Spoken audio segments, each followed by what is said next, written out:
figuring out what we're gonna do with your body. Mátalo!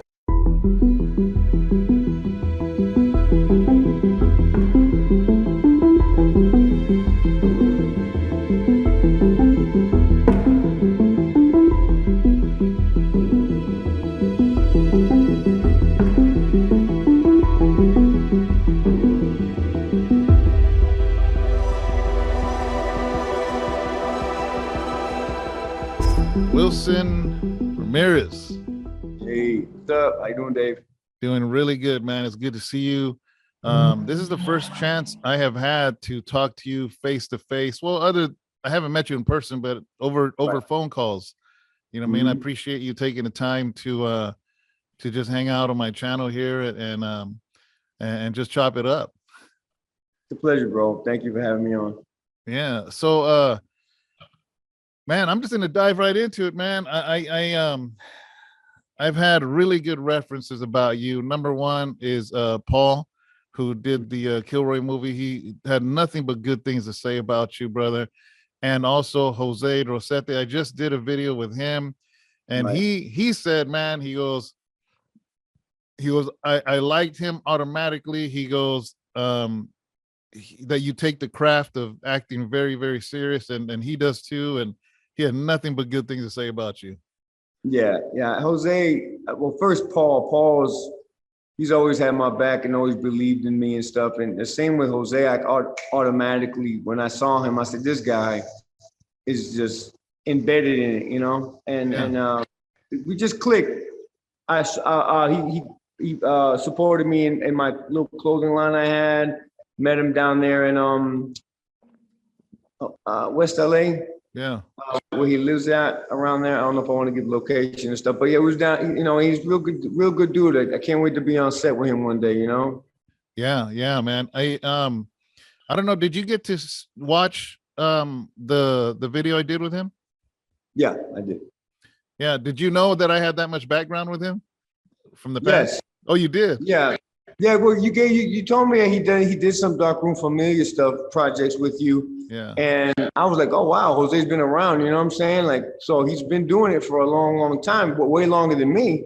Yeah. You know? So, and I remember Darkroom back, what was it, the 90s? I think it was the late 90s. I remember you guys from up there and you know, so yeah. That's fun. I didn't even know you knew about it, because at least I didn't realize until later that actually you were a rapper before you were acting.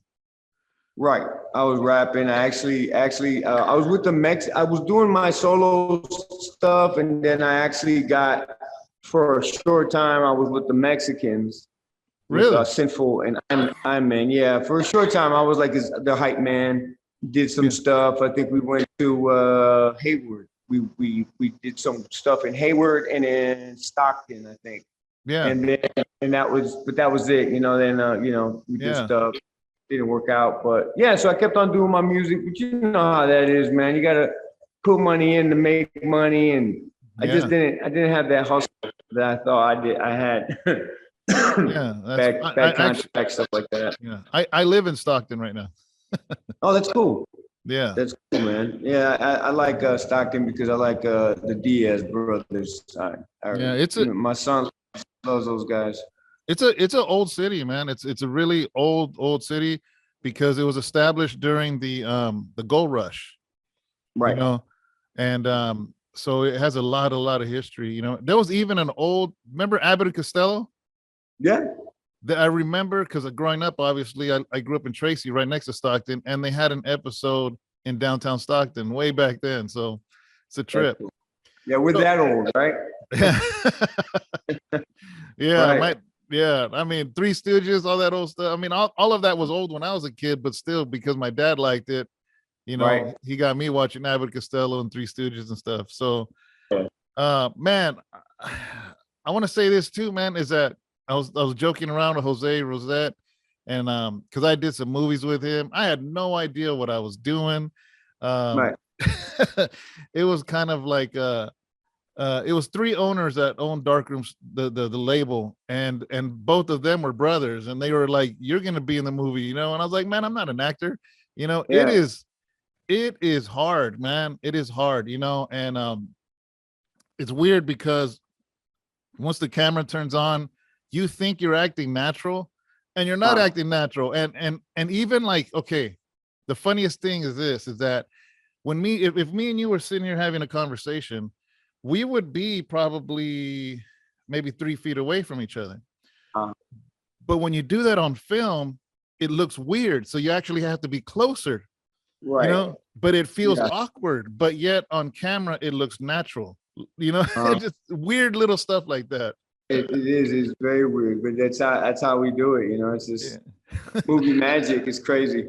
Yeah.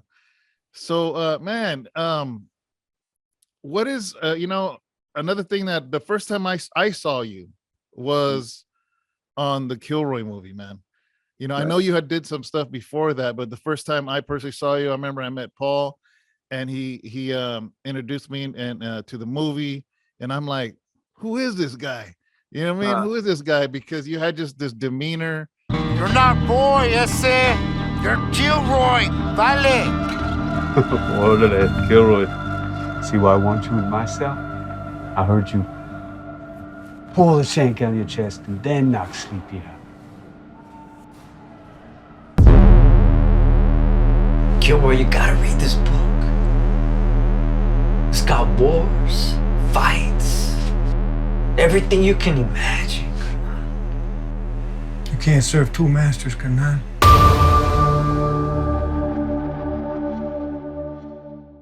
How did you come up with how to be in that movie? I researched a lot, saw some videos. I actually got to talk to him. We hung out a few times. Good guy. He always prayed over me, and we always had good communication and stuff like that. And I just, like I said, it's like anything, you want to learn how to be a mechanic. You're going to dive into it. You're going to, YouTube, or you read books and whatever it is, and about Ernest, I spoke to him myself, and I saw videos. There was a lot of videos on him, and so I took what I could, and I put it together. I always say, you have to bridge the gap with the character and find the common thing between you two. You know what I'm saying? And so I did. I found, we was in the streets. He was, of course, he did what he did. He was who he was. And so I just brung that together and just was who I was just be, just do it. That's it. And it came out good, man.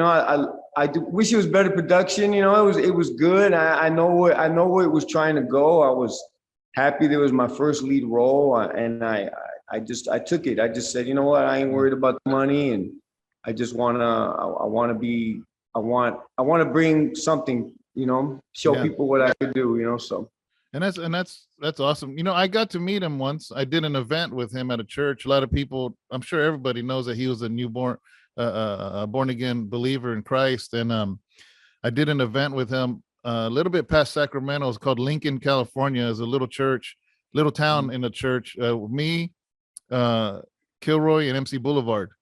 Right. And that was the first time and last time I got to meet him in person. But yeah, man, that movie was great. And of course, every movie wishes they had $1 million productions and whatnot, but I think a lot of people enjoyed it, man, because they understand the message behind it. They understand, just this story had to be told, and it's a beautiful story, man. And I think you did amazing.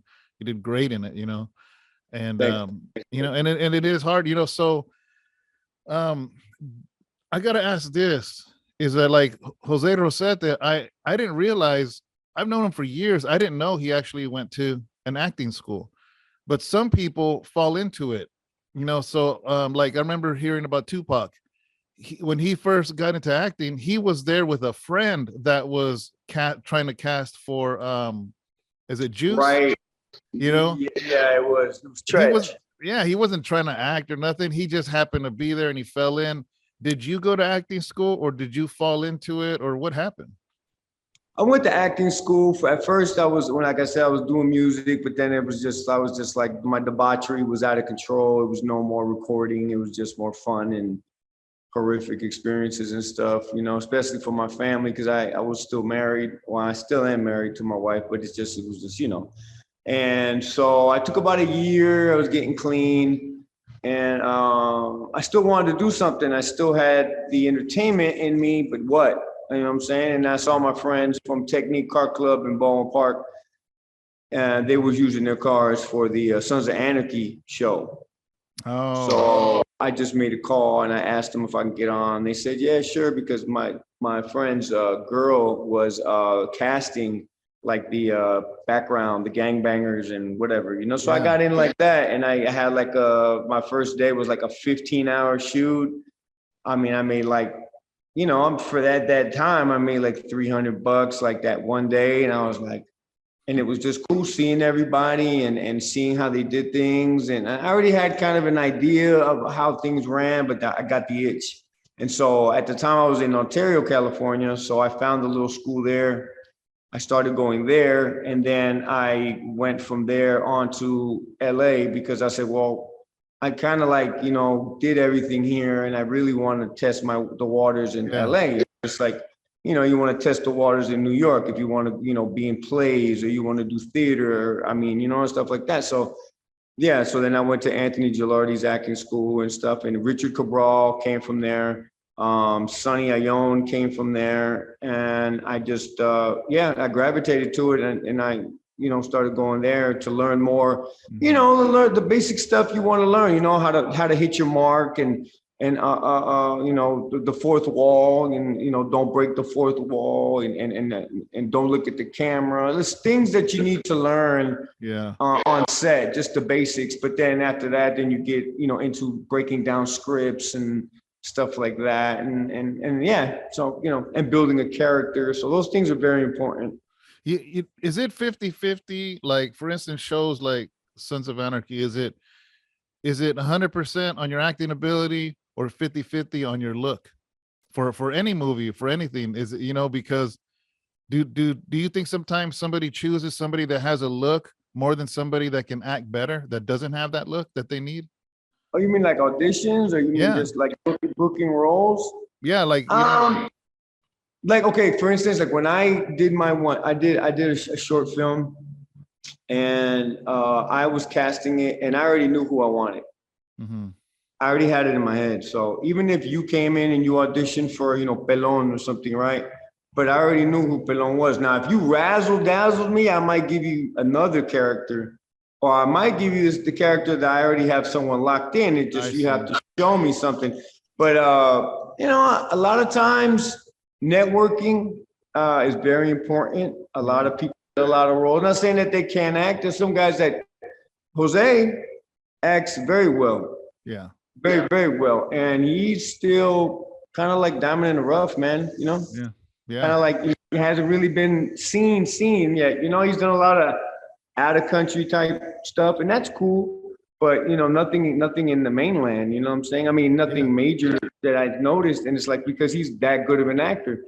And sometimes it's like that, man. Sometimes it's like that, you know? So are you in episodes of Sons of Anarchy or Mayans? I was in Sons of Anarchy background. I was a Galindo cartel member. Okay. And then when Mayans was developing, I didn't make the cut in the first season, but the second season I got locked in as a guest star recurring, and I played one of the presidents for a Mayan charter in Arizona and stuff. Yeah. But you know, that ended. I did season 2, season 3. I wasn't on season 4 because of COVID, and I just got a call season 5, but they said I needed to be vaccinated. I'm not vaccinated, so you know, I had to. I turned it down. So they're still pushing that narrative in Hollywood. Yeah, they're still pushing it, man. You know, they're doing a pilot. You know, like our union did a pilot. You know, they kind of like gave the discretion to the people, to the studios, and said, you guys do it what you guys want, you know? And at first it was vaccinated or COVID tests, and COVID tests, if he wasn't vaccinated, you had to take like 3 a week, you know? Wow. Yeah, and as long as you was negative, you was good and stuff. But then after that, they just said no more of that. We need vaccinations. We need 2 vaccinations. And I just, you know, that's when I was like, I think my last thing I did was Shining Vale with Courtney Cox at Paramount Studios. And Warner Brothers Studios. Yeah. And I got sick when I came to town, because I'm in Atlanta. I got sick. Like I was taking COVID tests, and I wasn't running around, but I was visiting friends and stuff, and I got sick. So I did one day. I had another day to do, and I couldn't because I took a test in between, and they, you know, I was positive. So they said you can't come back. So wow. That was it, man. That was the last thing I've worked on. I've lost about 4 jobs.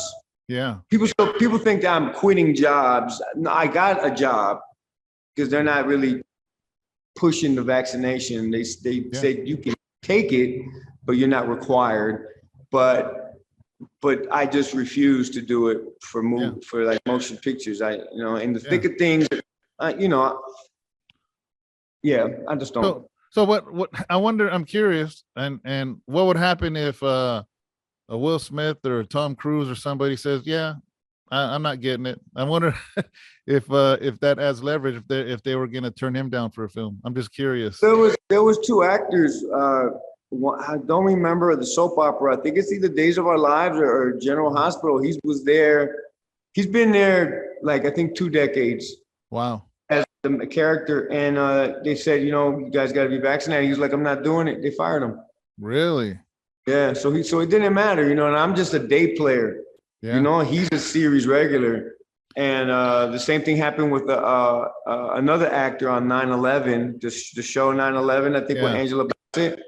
He didn't take it, and they let him go too. They actually had I think about a couple months ago, they had a march at SAG because they were like, enough's enough. I mean, when are we going to get back to work? Because there's other people like me who refuse to take it, and they're not getting any work, no work at all. So, so I mean, acting it's something you want to continue to pursue, but your hands are tied, and you're not going to change your principles for it. You're not willing to trade it, so acting is still something you're very interested in doing. I am, but I think in the thick of things, understanding what God wants. Okay. I'm not a perfect human being. I got a lot of, I got my own vices and stuff like that. Like people would be like, well, dude, you got your issues. Why would you it hurts, but at the same time, I want to, I rather lose my life than gain everything. You know what I'm saying? I think I look at people and I think they're more worried about the fame and being on the, being in the big screen and, doing and being successful and showing people that they're successful, and they can say I'm wrong, but that's what I see. You know what I'm saying? And I had to choose, what's really important, Well, I mean, hopefully things change. You know what I mean? Hopefully things change. But in the meantime, I know that we had talked about, and I'm not sure if I explained to you, because we were going to do a film. I still want to do a film, but I had put a pause on it because I started working on a documentary with my wife's brother is doing 25 years in the feds. And he was finally willing to talk about it, man, because a lot of injustice and wrongs were done to him. And I started putting that together. But I know in conversation, because obviously it's an independent film that we will be doing. Do you think this is a time and a moment for independent filmmakers to rise up?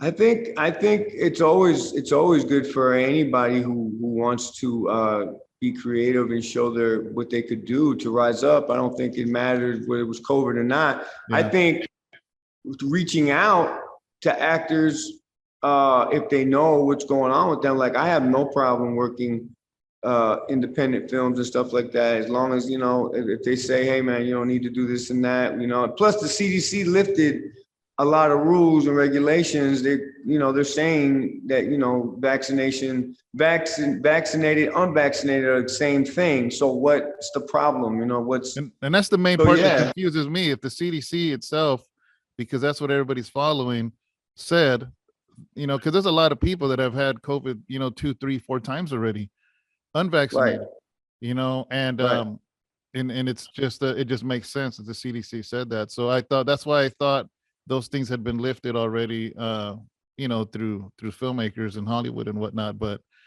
yeah, man, the movie that I was putting together, man, I'm still looking forward to it, and I'm really excited about it. You had for those people that, it was a book I did, Midst of My Confusion, back in the day, and you were gonna play the father of the main character, man, and I'm hoping that whenever I do get to that you're still available, you know what I mean, and that, but again, times change, things happen. This world is crazy right now, so the world is crazy, man. And as old as I have got in this lifetime, I've never put a time on my life like, I'm counting my days and stuff. And I just feel different now. You know what I'm saying? I feel like we're being attacked. There's just so many. I've never felt like, maybe other countries, like people from other foreign countries can tell you about their government attacking them and them feeling like, man, my life's about, I gotta leave, or we're done for. And I feel the same way, man. I feel the same way. Like I don't know what's gonna happen. It's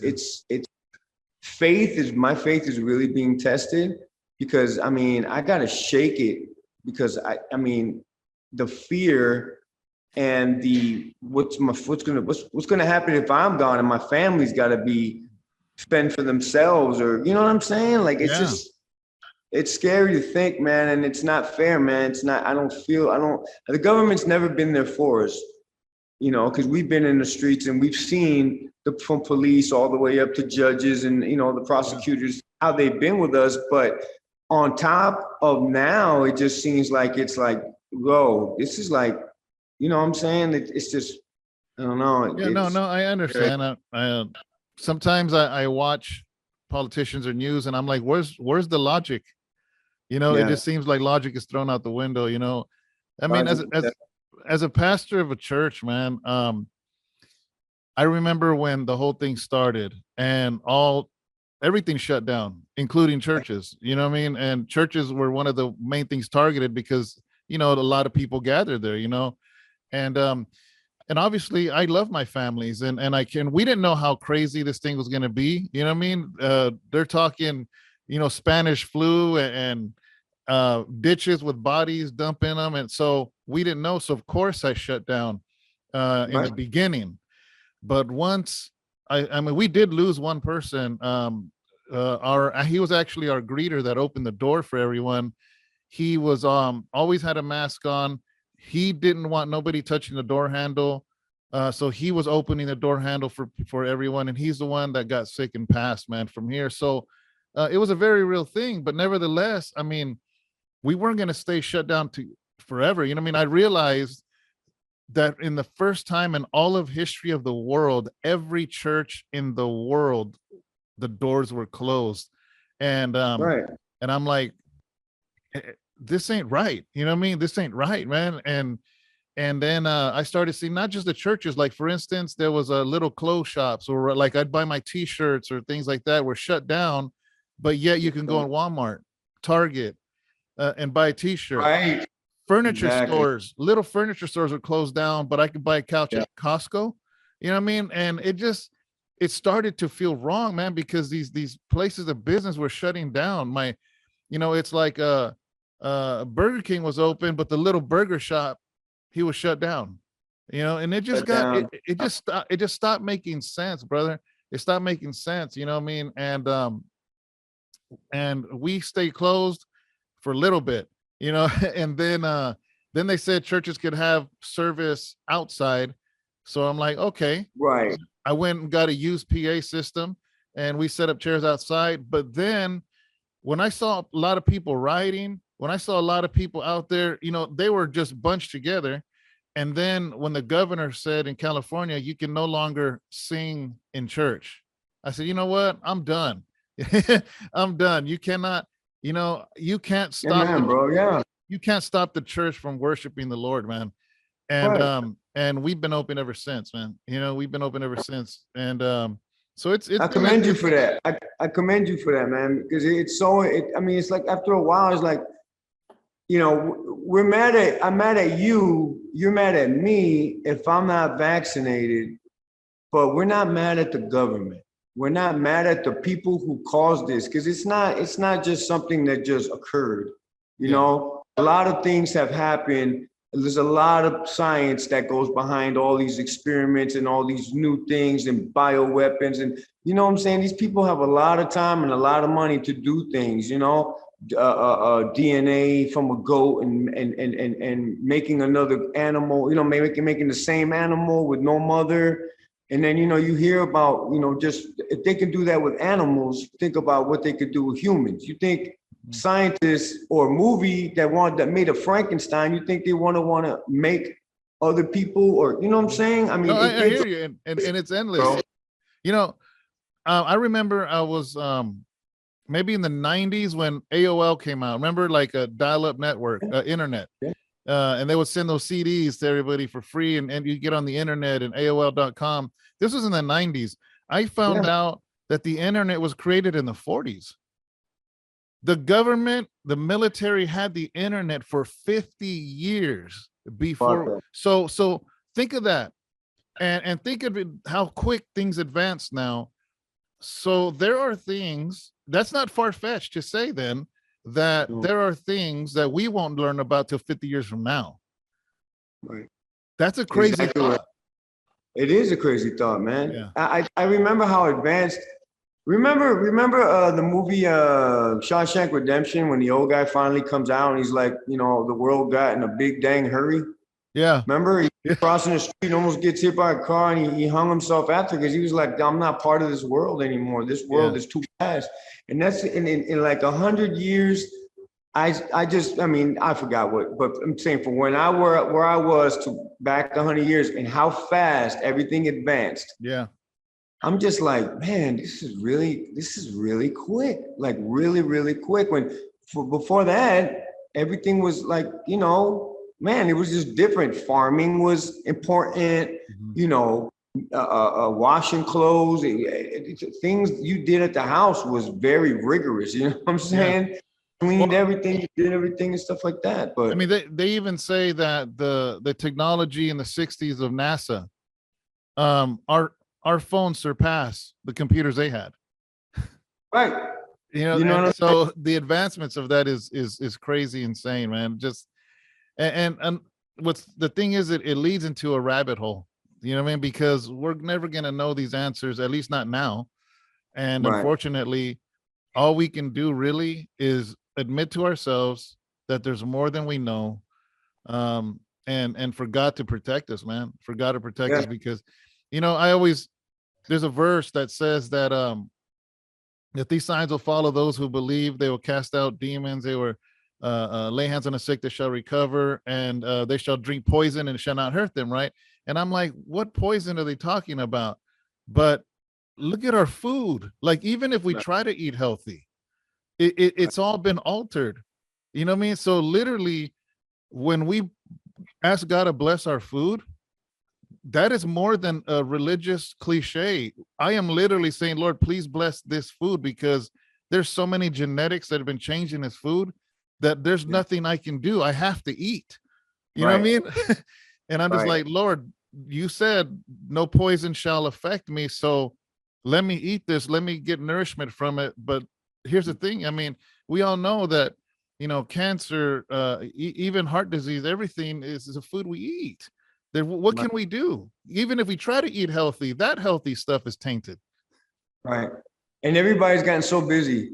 Yeah, bro, everybody's gotten so busy. We don't even have time to march. It's like, I got to get to work. I got to make money, because I'm living check to check. It's like, well, I don't know the percentage, but there's so many Americans that have, check to check. living, and billions is going to Ukraine, and they want to give us a stimulus for 1,400, 600, 300, and it's just like, you know what? Keep your money, man. Don't play with us like that. Yeah. You know what I'm saying? It's like there's no protection for us. There's nothing. The borders are wide open, and it's just like, man, everything's diabolical going on right now, and then all you can think of is like, well, my neighbor likes the other side, and sometimes they be raging on us, like people be upset. And all I want is peace and love, and us to be happy with our lives and happy with our family, to deal with struggles that we've been dealing with when, things happen. But now it's just gotten so out of control. Like, I mean, I'm definitely gonna be there for your movie, but it's just, man, I just wish. I mean, it's biblical, right? Yeah, it is. It is biblical. It is, but I think the fine balance it's crazy. It's wild out here, man. Yeah, I think the fine balance is saying, you know what? I understand these things. I know these things. There's things I won't ever know, but you know what? I'm gonna enjoy today. I'm gonna enjoy today with my wife, with my kids. I'm gonna make today count. You know what I mean? And I think that's, what else can we do? You know what I mean? Right. Is you create memories and create moments and continue working. Unfortunately, we can't hide in the cave. We can't hide in the cave. You know what I mean? And and it's like, and I like the fact that you're sharing your heart, man, because I know before I hit record, you're just like, man, I got some things in my heart, but there's nothing wrong with that, because whether you're an actor or a preacher or whatever, we have thoughts, we have feelings, we have ideas, we have questions, you know what I mean? And I think that there's nothing wrong, even though we're talking about your career as an actor and past projects and present projects and future projects. I think it's good to show that you're a real person with real concerns, I think that's a good thing, man. And I commend you for that, for not just trying to put on the Hollywood mask and be this actor, and just kind of sharing your heart, bro. Yeah, like I said, I just think in the thick of everything, is it really that important for me in my life anyway? Maybe someone else's life might be different. Other people are more submerged in the lifestyle because that's their main occupation or that's their main income, and mine was more like a second income. You know what I'm saying? I wasn't there yet. I was getting guest stars, and usually guest stars end up being recurring guest stars, and then you get series regulars, which is what you're 9 to 5 basically. You know what I'm saying? And like I said, I get depressed, I get down. I want to be there with everybody. I want to work and show off and stuff like that. But then what am I doing it for? Am I doing it just for fame and just to, status? You know what I'm saying? I don't know. I don't. Everything's kind of showed itself now, and what's really important in life. Yeah. To me, only to me. Everybody else can, whatever, Wilson, this is what we're doing. Okay. I just, had to make a decision, man. And just, I just didn't want to do that. And I didn't want to leave my family. I mean, I was going out to California, and one time they were like, hey, The Rock is doing a movie and it's going to be in Australia. I was like, I don't want to do the audition. They're like, why not? I go, because if I have to go to Australia, and what happens if something happens and then I can't get to my family in time because, because of the vaccine, there's longer waits in the airport. And then whatever was going on in Australia, I don't see how people are going to be doing projects over there when half the country's locked down, or all the country's locked down, from the news that I was getting. Yeah, they're putting people in basically little concentration camps. My boy, and I was just like, what? I mean, it didn't make no sense to me. You know what I'm saying? And it was almost like, if you play ball, the world is still open to you. But if you don't play ball, well, then there's limits. And those limits can also mean camps. And I'm just like, nah, I want to be near my family. I'll go to work. I'll drive the 26 miles to work, and then I'll drive back, and I'll just have to live with it. Hey, people had great lives, even if they didn't finish what they started. I had a great run. I would love to keep it going, but there's some stipulations, man, in my life now. I want things to be a certain way to make things okay. You know, things ain't okay right now. But anyway, Yeah, you know, no, that's good. So my last question is this, man, and hopefully we can have future conversations, but do you think that it's a good thing that because back in let's say even 10 years ago, if you weren't on a film that was going to be in a theater, it was pretty much you were unimportant. But now you could actually, you have people going on film, actually releasing stuff straight to Hulu, straight to Amazon Prime. That I think that threatened Hollywood. Is that a good thing in your eyes? I mean, I think for any, I think, yeah, I would say yes. I think that's good. You know what I'm saying? I mean, you need work. I look at all the rappers now that do Spotify and they do streams. I mean, That's true. A lot. They don't rely on record companies anymore, really. Yeah. You know, so I would say, like, you know, if I would say this, I did Kilroy because I really liked the story and I really loved Ernest. You know, I really liked him and I really had a passion. I was like, man, you know, this guy's a good dude and I love his story because it relates to me and so many others who lived in that life, you know? Yeah. But where am I going with this? Oh yeah, but read the script and know what you're getting into and make sure that it's solid. Yeah. And if you think it's solid enough and something that's really important for you to tell, then do it. Yeah. Just don't jump. You know, I like what Jose said the other day. He said, I don't do a lot of interviews. One, because I'm not good at them. Two, because he just, you know, I think he said it was a mysteriousness of he wants to, no, he didn't say that, but he wants to, you don't want to have too many interviews of the same thing. After a while, you're just like saturated with, yeah, I already heard that story. Like you said, you know, earlier, you know, I don't want to ask this and that. You've already told those stories. So like Prince, you know, for instance, he never really gave an interview. So people were dying to hear what he was saying when he finally was going to give an interview. Yeah. Well, you know, when we first start interview, oh, of course, doesn't matter who it is. It could be Joe Schmo, right? But but you just gave Joe Schmo all your interview, and then finally, like, extra gets it. But people already know, and it's not as important. So you really want to know what I'm saying is you really want to get the right foot in. You know what I'm saying?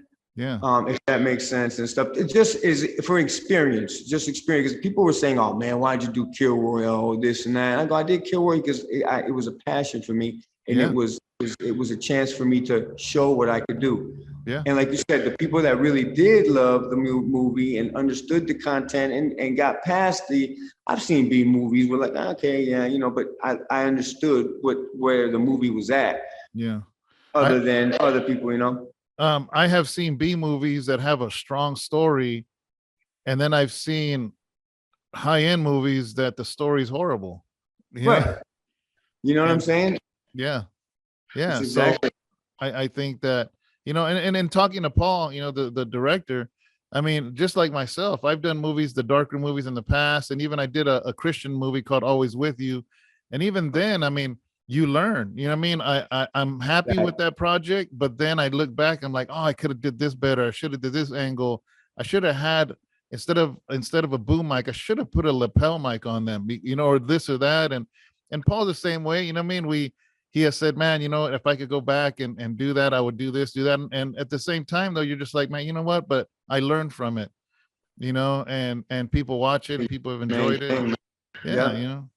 You know, I mean, that's Spike Lee, man. It's not just gonna come to your John Singleton, where it's just like your first movie is just, you know, wow. You know what I'm saying? Yeah. It's gonna be a strong movie. Some things we're lacking, but if you do the next one, you know, and you learn. Just like recording, right? When you're recording your first raps, you're like, oh man, I couldn't even. You can hear yourself breathing and not catching your breath, but then you start learning how to do those things, and that's the beauty of everything. If people know how to make movies, then do it. You know, if you could do better than me, go ahead and do it. You know, and it's not easy. It's not easy, man. There's so many working parts. You know, people think, oh, just gonna aim the camera at the actor and that's it. No, man, it is everything. There's just all kinds of stuff. You know what I mean? A lot, man. It's an art unto itself. You know. It is.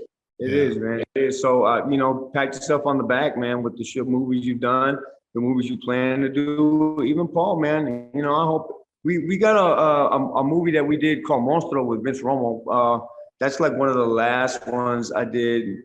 I got another movie. Supposed to be doing something in October, but I don't know. You know, depending with whatever's going on in the world, if I can get out there to California. If Vince Romo, the one that did the Mexican Assassin, or no? Yeah, he did Mundo. He did Mundo. Okay, yeah.